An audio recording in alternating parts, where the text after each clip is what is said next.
Hey everybody, just a really quick demonstration on shampoo bars. And here we go. It's the Jenny Bell Bath Bomb Press that I got from Teal, and I got all the molds from her as well. And I will share below how you can get this recipe for shampoo bars. Because it's not mine, I'll eventually come up with my own recipe, but for now, I'm using one that I purchased. And these are just going to go out to testers, so I'm not wearing gloves or anything.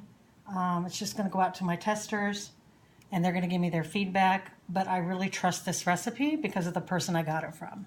And I'll share all that information for you.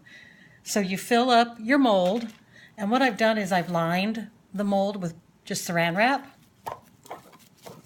And you get a little messy and you turn a little purple, but hey. And because of the amount I'm putting in here, I want to be sure it presses good, so I put a little piece of foam, and all you do is squeeze. And then I just, for the heck of it, do the other side. And then it comes with this little bell, which doubles as a pop-out tool. And you pop it out. And they're beautiful. So I'm going to drop this over there, and then I'll show you what I've done so far.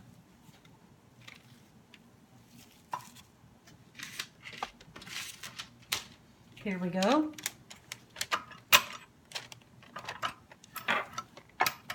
Oops, you can't see them too well. Let's go upside down. They're going to be upside down, but at least you can see how pretty they are for shampoo bars. And again, these are going to go out to my testers. The recipe's from Ariane. The bath bomb press is Jenny Bell from Teal. And I'll put the information below. Hey, thanks for watching.